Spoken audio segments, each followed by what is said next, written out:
할렐루야. 여러분, 어느 인생이라고 고난이 없는 인생이 있겠습니까? 모두 어렵고 힘겨운 삶을 살아갑니다. 그런데 그 중에서 유독 고난이 인생의 동반자인 것처럼 사는 인생이 있습니다. 그 인생을 수식하는 낱말이 고통, 고난, 이런 사람이 있습니다.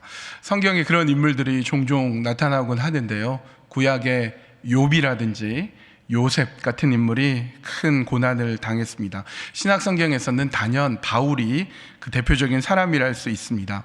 고린도 후서 11장에 가면 바울이 당한 고난의 목록이 나오는데요, 41 감한 매, 그러니까 39대의 매를 맞는데 한 대만 맞아도 아주 극심한 고통을 느끼는 매를 39대 맞는 것을 총 5번 맞고, 또 채찍질 3번 당하고, 돌에 맞는 것 1번, 파손당한 것 3번, 강물, 강도, 동족, 이방 사람, 도시, 광야, 바다, 거짓 형제 등으로 숱한 고난을 당했습니다. 수고와 고역과 밤을 새워야 하는 것과 주림과 목마름과 굶주리는 것, 추위와 헐벗음 속에 있었던 일은 셀 수조차 없었습니다.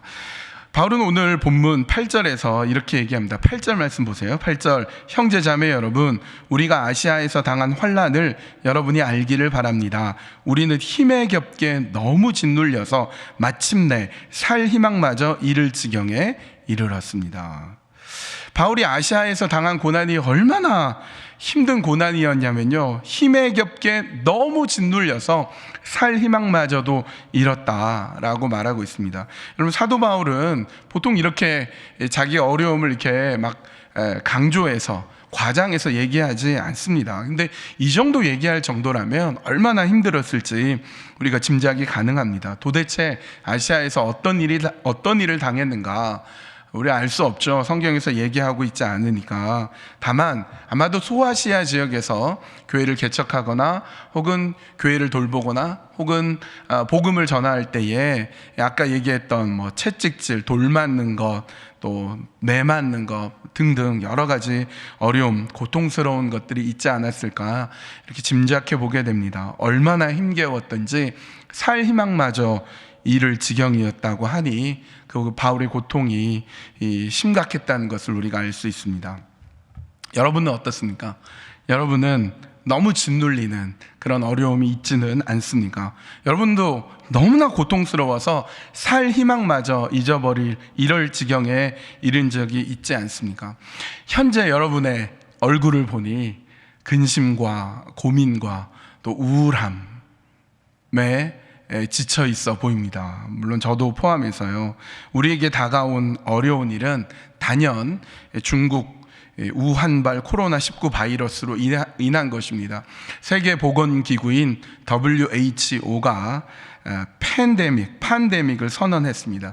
WHO는 병을 추적하면서 그 질병의 등급을 매기는데요, 말라리아나 댕기열처럼 어떤 특정 지역에서 유행하는 것을 엔데믹이라고 하고, 에볼라라든지 사스 같은 이런 좀 심각한 질병을 또 에피데믹이라고 하면서 총 1단계부터 6단계가 있다면 한 4단계 정도의 심각한 질병이라 할 수 있습니다. 그리고 흑사병, 스페인 독감, 신종플루 같은 대유행하는 질병을 팬데믹이라고 해서 5단계 혹은 6단계로까지 규정하고 있습니다. 지금 현재 우리가 겪고 있는 코로나19가 바로 이 팬데믹에 해당하는 것입니다.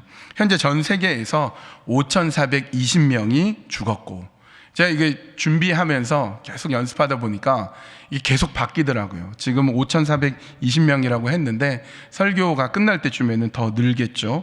확진자, 그러니까 코로나 바이러스를 검사했을 때, 그 바이러스 검사를 했을 때 양성 반응이 나온 사람, 그러니까 그 바이러스를 갖고 있는, 질병을 갖고 있는 사람이 14만 5천 명이 넘어섰습니다. 우리가 흔히 헐리우드 영화에서 어떤 병원균이나 바이러스가 창궐하면 온 도시에 완전히 패닉 상태가 되고, 길거리에 시체가 널브러지게 되고, 마켓 유리창이 깨지고, 사람들이 강도, 물건을 훔쳐가고, 방화가 일어나서 불이 타는 등의 장면을 헐리우드 영화에서 흔히 볼 수가 있습니다. 그런데 그것이 단지 영화가 아니라 마치 우리 눈앞 눈앞에 바로 닥치게 될 것처럼 여기면서 공포와 두려움에 빠져 있기도 합니다. 그래서 스트레스 지수는 매우 높아 있습니다. 중국에서 시작된 이 질병은 한국, 이탈리아, 이란 등등에 퍼져서 확진자가 각 나라마다 모두 수만 명이고 사망자도 각 나라마다 많게는 수천 명에서 수백 명에까지 이르고 있습니다. 유럽은 물론이고 지금 미국도 심각한 수준에 이르렀습니다. 이대로 얼마 동안이나 이 코로나 바이러스로 인해서 어려움이 계속될지는 알 수 없지만 지금까지만 해도 경제적인 타격은 엄청납니다. 이미 고 목사님 설교에서 들으셨고 아까 광고 시간에도 여러분 들으셨겠지만 이 확진자가 어디를 지나갔다, 마켓을 갔다, 혹은 식당에 갔다 라는 이 뜬 소문만이라도 그 마켓이 문을 닫고 식당에 큰 타격을 입을 정도입니다. 여행을 자제하고 있기 때문에 실제로 항공사, 여행사, 관광업소들이 도산할 지경에 이르렀고 무역 등 여러 산업 분야에서 커다란 경제적인 손실이 생겼습니다. 여러분 중에 한국에 다녀오셨거나 또 다녀온 가족이 있어서 2주간 자가격리를 하면서 집에 계실 때 여러분 얼마나 답답하셨습니까? 얼마나 괴로우셨습니까? 혹시 나에게 바이러스, 코로나 바이러스 균이 있으면 어떡하지? 이 바이러스가 있으면 어떡할까? 혹시 내가 이 병균을 남에게 퍼뜨리게 되면 어떻게 해야 되나 조마조마하고 노심초사했을 것입니다. 또 현재 지금 이제 집에서 생방송으로 이 예배를 드리고 계시는 분 계십니까? 네. 여러분 어떻습니까? 얼마나 마음 졸이고 답답하고 그러십니까? 작년 12월부터 사람 사이에 전파되던 이 질병은 이전에는 없던 변종 바이러스이기 때문에 어떻게 대처해야 될지, 이게 어떤 식으로 흘러가게 될지 알 수가 없어서 더 어려운 부분이 있습니다. 흔히 공포는 모르는 데에서부터 옵니다. 어두컴컴한 밤에 깜깜한 그늘 가운데 부슬럭거리는 소리만 나도 굉장히 공포감이 극대화됩니다. 그곳에 뭐가 있는지 모르기 때문입니다. 지금 이 코로나 바이러스가 그런 공포를 우리에게 주고 있습니다. 어떤 사람은 그냥 감기처럼 가볍게 앓다가 지나가기도 하지만 어떤 사람들은 심각한 질환이나 폐렴을 일으키기도 하고 심지어 사망에 이르는 경우도 많이 있습니다. 기침이나 재채기를 할 때 또 사람을 만지거나 악수를 할 때 이 바이러스가 어떤 표면에 묻어 있는 것을 무심코 만졌다가 코나 입을 대었는데 그것이 이 신체에 침투할 수가 있습니다. 그리고 이 바이러스군은 너무나 빠른 속도로 병이 전염되고 있습니다. 백신이 개발 중이기는 하지만 벌써 나왔다는 얘기도 있고 효과가 있다, 효과가 없다 그런 온갖 뉴스들이 계속 나오게 되면서 실제로 효력이 있는 약이 나오려면 한참 기다려야 되지만 사람들에게 때로는 소망을 주기도 하고 때로는 절망을 주기도 합니다. 그래서 우리는 예방을 해야 되고 특별히 자기 면역력을 키워서 이 병이 오더라도 이것을 이겨낼 수 있어야 됩니다. 제일 중요한 것은 이 병에 걸리지 말아야죠. 바이러스가 침투하지 않도록, 전염되지 않도록 그래서 우리 악수도 안 하고 마스크도 쓰라고 그러고 계속 손을 씻으라고 하고 소독하고 그런 일들을 우리가 계속하고 있습니다. 여러분 지금 우리에게는 분명히 지금 이 현재가 위기입니다. 세계적으로 정치, 경제, 문화, 사회 모든 부분에 있어서 어려워진 것은 사실입니다. 우리가 바로 이 시간에, 이 시점에 우리의 몸으로, 우리의 이웃들 사이에서, 우리의 경험 속에서 우리가 그런 상황들을, 어려움들을 느끼고 있습니다. 오늘 바울이 본문에서 얘기한 것처럼 힘에 너무나 겨워서 살 희망마저 잃을 지경에 있는 것인지도 모르겠습니다. 근데 바울은 계속해서 이렇게 말씀하고 있습니다. 9절을 보십시오. 9절에 우리는 이미 죽음을 선포받은 몸이라고 느꼈습니다. 여러분 바울이 뭐라고 하냐면요, 죽을 수도 있겠구나 정도가 아니라 벌써 죽었네, 다 끝났네 라고 말하고 있습니다. 여러분도 혹시 그렇게 느끼고 계십니까? 세상이 다 끝났고 이제 아무런 희망이 없고 우리가 다 죽었다고 생각하고 있습니까? 완전히 다 끝났다고, 이제는 다 소용없다고 여러분 보고 계십니까? 그런데 바울은 이미 죽음을 선포받은 몸이라고 느낀 이유를 이렇게 말하고 있습니다. 다시 9절을 보겠습니다. 우리는 이미 죽음을 선포받은 몸이라고 느꼈습니다. 그렇게 된 것은 우리 자신을 의지하지 않고 죽은 사람을 살리시는 하나님을 의지하게 하기 위함이었습니다.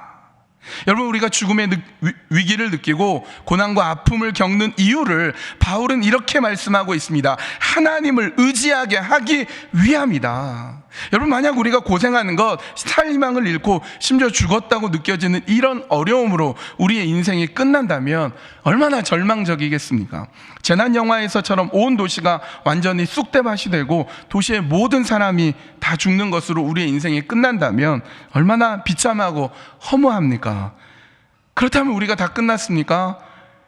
이제 우리에게 희망이 없습니까? 그렇지 않습니다. 여러분, 지금이야말로 우리 자신을 의지하는 것이 아니라 하나님만 의지할 때가 된 것입니다. 여러분, 하나님은 어떤 분이십니까? 10절입니다. 하나님께서는 이렇게 위험한 죽음의 고비에서 우리를 건져주셨고 지금도 건져주십니다. 또 앞으로도 건져주시리라는 희망을 우리는 하나님께 두었습니다. 여러분은 이 말씀을 믿으십니까? 우리 한 목소리로 다시 한번 읽어보겠습니다. 10절 말씀 시작. 하나님께서는 이렇게 위험한 죽음의 고비에서 우리를 건져주셨고 지금도 건져주십니다. 또 앞으로도 건져주시리라는 희망을 우리는 하나님께 두었습니다. 할렐루야. 우리에게는 죽음의 고비가 있었습니다. 언제나 있었습니다. 그러나 하나님은 언제나 그 죽음의 고비로부터 우리를 건져내 주셨습니다. 과거에도 건져주셨고 현재도 건지고 계시며 앞으로도 건져주시는 그 하나님께 우리의 희망을 걸고 있습니다. 여러분, 한번 생각해 보십시오. 우리에게 위기가 없었던 때가 언제 있었습니까? 항상 우리에게 위기, 어려움, 고난, 힘겨운 일들이 있었습니다. 여러분의 인생을 한번 돌이켜 보십시오. 여러분, 미국에 이민 와서 살다가 이제 끝이구나, 이제 다 망했구나, 이제 더 이상 살림이 없구나라고 느낀 적이 얼마나 많았습니까? 그런데 그때에, 죽었다고 느낀 바로 그때에 우리는 살아있습니다. 하나님께서 우리를 건져주시고 과거에도 건져주시고 지금 현재도 하나님 일하고 계시고 앞으로도 우리를 살리실 것을 우리는 믿습니다. 여러분, 우리에게 코로나19가 가장 큰 위협과 어려움으로 다가오는 것은 사실입니다. 섣부른 희망을 가지고 아무 방비도 없이 그냥 두어서는 안 됩니다. 절대 이 바이러스가 우리에게 침입하지 못하도록 해야 되고 침입하더라도 내성을 길러서 싸워 이겨야 합니다. 그렇다고 너무 두렵고 무서워서 넋을 놓고 절망에 빠져 있을 필요도 없습니다. 우리는 분명히 이 코로나19를 이겨낼 것입니다. 앞으로 우리에게 19, 20, 21 어떤 것들이 다가와도 우리는 반드시 이겨낼 것입니다. 하나님께서 우리를 분명히 건져주시기 때문입니다. 예수님께서 십자가에 못 박혀 죽으시고 3일 만에 부활하셨습니다. 그리고 제자들에게 말씀하셨습니다. 너희들은 예루살렘을 떠나지 말고 하나님의 약속하신 것을 기다려라. 그리고 승천하셨습니다. 예수님의 제자들이 예루살렘 마가의 다락방에 모여서 뜨겁게 기도할 때 하나님의 약속하신 것, 성령이 임했습니다. 그리고 그들은 방언을 했습니다. 여러분, 이 방언은 외국어였습니다. 디아스포라 유대인들, 세계 곳곳에 흩어져 있었던 유대인들이 명절을 맞아서 예루살렘에 모였습니다. 그리고 성령 충만하게 된, 성령의 선물을 받게 된 제자들과 만나게 됩니다. 제자들이 방언을 하는데 그들이 알아들을 수 있는 외국어, 그 언어로 복음을 전합니다. 예수 그리스도 복음을 전합니다. 베드로의 설교를 듣습니다. 그리고 3,000명, 5,000명이 바로 그 자리에서 세례를 받게 됩니다. 그리고 교회가 시작됩니다. 그런데 여러분, 이때가 어떤 시대입니까? 무시무시한 로마 제국 시대였습니다. 로마의 황제들은 교회를 핍박하기 시작했습니다. AD 300년까지 네로 황제를 비롯해서 10명의 황제들이 교회를 향한 10번의 무시무시하고 끔찍한 핍박이 있었습니다. 도미티아누스 황제, 트라이아누스 황제, 하드리아누스 황제, 마르쿠스 아우렐리우스 황제, 셉티무스 세베루스 황제, 막시무스 황제, 데키우스 황제, 발레리아누스 황제, 디오클레티아누스 황제 등의 무시무시한 기독교 핍박이 이어졌습니다. 그런 어려움 속에서도 기독교는 사라지지 않고 교회는 없어지지 않았고 오히려 로마를 무릎 꿇게 만들었습니다. 여러분, 어떻게 그런 일이 일어날 수 있었습니까? 로마 제국으로부터 핍박을 받은 두 개의 종교가 있었습니다. 하나는 유대교, 하나는 기독교였습니다. 유대교는 분명한 목표를 가지고 있었습니다. 로마로부터 독립해서 자유롭게 신앙생활을 하는 것이 그들의 목표였습니다. 그런데 기독교는 달랐습니다. 기독교는 오히려 로마 제국을 점령하는 것이 목표였습니다. 로마 제국이 아무리 핍박을 해도 전혀 두려워하지 않았습니다. 시오노 나나미가 쓴 로마인 이야기 12번째 책에서는 이렇게 이야기합니다. 로마는 세월이 지날수록 점점 피폐해져 갔는데 반면에 기독교는 점점 커져서 마침내 로마 제국을 탈취하고야 말았다. 그 숱한 핍박과 고난 속에서 수많은 순교자가 생겨났던 교회가 어떻게 그 거대한 제국 로마를 무릎 꿇게 할 수 있었겠습니까? 여러 가지 이유가 있지만 아주 흥미로운 이런 내용이 있습니다. 당시 로마라는 도시는 현재의 세계적인 도시들, 그러니까 뉴욕이라든지 런던, 파리, 서울, 도쿄와는 비교할 만큼 수많은 사람들이 그 로마 도시에 살고 있었습니다. 굉장히 인구 밀도가 높았고 더욱이 그때는 고대 시대였기 때문에 상하수도가 발달되지 않았습니다. 상수도, 마시는 물, 하수도, 버리는 물, 이런 게 구별되어 있지 않았습니다. 그래서 도시는 매우 불결했습니다. 그러다가 한 번씩 질병이 나돌기 시작하면 순식간에 수많은 사람들이 전염되었습니다. 사람들이 전염병에 걸려서 죽어가기 시작합니다. 엎친 데 덮친 격으로 로마에 지진이 발생하기도 했습니다. 그러면 도시가 난리가 납니다. 이런 재난이 있을 때 돈이 많은 사람들, 귀족들은 재산을 챙겨서 밖으로, 로마 도시 밖으로 빠져나갔습니다. 조금이라도 안전한 곳으로 도망갔습니다. 그러자 도시에는 죽어가는 사람들, 건물 잔해에 깔린 사람들, 각종 질병에 창궐되어서 신음하는 사람들로 아비규환이었습니다. 그런데 놀랍게도 이 로마의 도시에 사람들이 도망칠 때 그 로마 도시로 들어가는 사람들이 있었습니다. 바로 그리스도인들이었습니다. 기독교인들이 그 로마 도시 한가운데 들어갑니다. 도시 안에 교회가 있었고 교인들은 구제에 앞장섰습니다. 위험에 처한 사람들을 가족처럼 보살폈습니다. 역병이 나돌거나 화재와 지진으로 도시가 무너질 때 성도들은 도시로 뛰어들어갔습니다. 도시인들은 교회를 통해서 다양한 혜택을 받았고 살아있으면 간호를 받을 수 있었고 죽으면 천국에 갈 수 있을 것이라는 희망을 가질 수 있었습니다. 교회는 왜 그토록 희생할 수 있었겠습니까? 예배를 통해서 하나님을 만났고 하나님의 은혜를 맛보았고 예수 그리스도의 그 희생과 사랑 안에 십자가와 부활의 그 놀라운 구원의 역사 가운데 기독교인들은, 그리스도인들은 두려울 것이 없었던 것입니다. 성도들 간에 충분한 사랑을 나누고 어떠한 차별도 없이 서로를 존중해 주면서 로마의 어떤 종교도 하지 못한 일들을 기독교가 해내기 시작했습니다. 그래서 로마가 기독교를 핍박하면 핍박할수록 교회는 부흥하기 시작했습니다. 교회에 대한 탄압이 기독교를 더욱 도약하게 만드는 원동력처럼 보이기도 했습니다. 교회는 박해를 받을수록 하나님 나라에서 주어지는 그 소망을 보여주기 시작하였고 어렵고 힘든 사람들을 치료해 고치기 시작했으며 만약 죽더라도, 질병에 감염되어 죽더라도 영광스럽게 하나님 나라에 가서 먼저 하나님 나라 간 믿음의 선배들을 만날 소망으로 기쁘게 하나님 나라로 가기 시작했습니다. 그래야 마침내 313년 콘스탄티누스 황제가 밀라노 칙령으로 기독교에 대한 모든 박해가 드디어 사라지게 됩니다.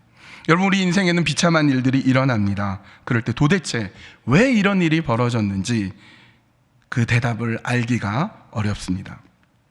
그런데 교회는 왜 이런 일이 벌어졌는지 얘기해 줄 수는 없다고 해도 그러면 과연 그 다음부터는 어떻게 해야 될지를 가르쳐 주기 시작합니다. 교회는 환난 가운데 있는 사람들, 이웃들을 돕고 고통받고 있는 사람들의 상처를 싸매주고 그들을 건져내는 데 앞장을 서며 인생의 의미를 부여해 주기 시작합니다. 죽어가는 그들에게 천국의 소망을 보여주었고 성도가 감염되어 죽으면 기쁘게 천국으로 입성했습니다. 로마 황제의 핍박은 교회의 소망을 꺾을 수가 없었습니다. 기독교는 그렇게 확장되어 갔습니다.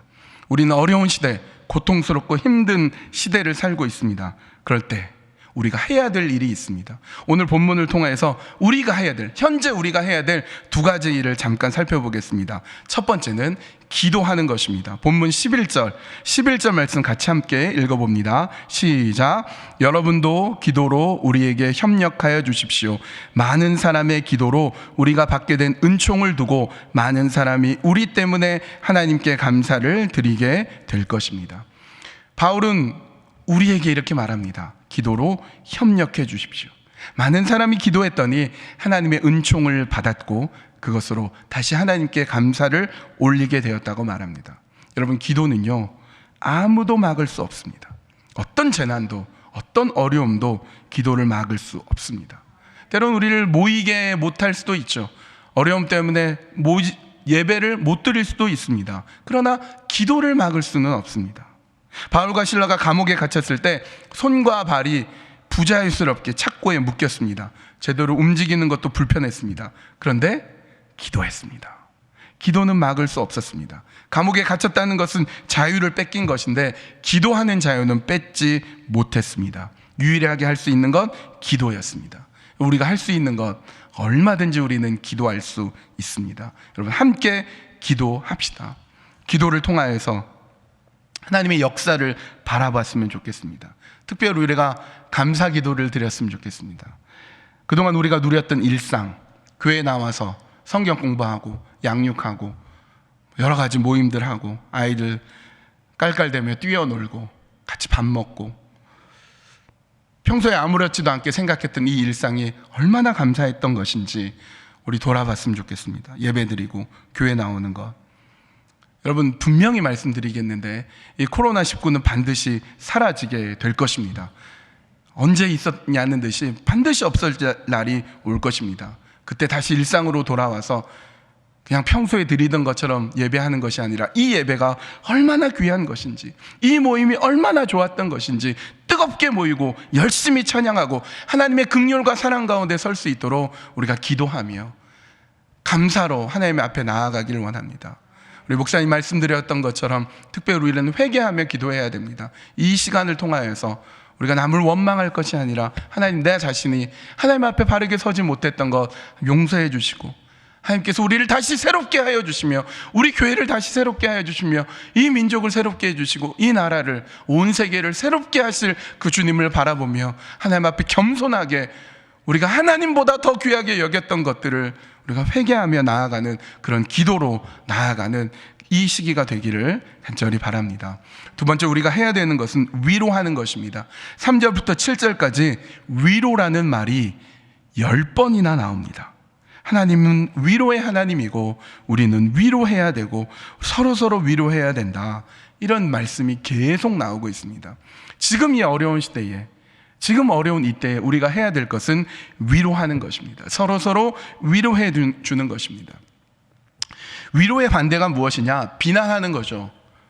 누가 이 일을 터뜨렸는가? 책임 전가하고 미워하고 다투는 거죠. 왜 라면을 안 사놨냐고 막 책임 전가하고, 왜 이렇게 똑바로 못하냐고 그러고, 이렇게 남에게 비난하고 미워하고, 그런 것은 전혀 문제에 도움이 되지 않습니다. 어떤 어려움이 있을 때 그 원인을 찾아내고 누군가를 탓하고 싶어지죠. 당연히 그럴 마음이 있을 겁니다. 그러나 거기에는 해답이 없습니다. 그렇다고 문제가 해결되지 않습니다. 위로하는 것이 필요합니다. 위로하는 것. 위로의 내용은 세 가지로 볼 수 있는데요. 마음으로 위로하는 것, 말로 위로하는 것, 행동으로 위로하는 것. 이런 마음을 가지십시오. 괜찮다.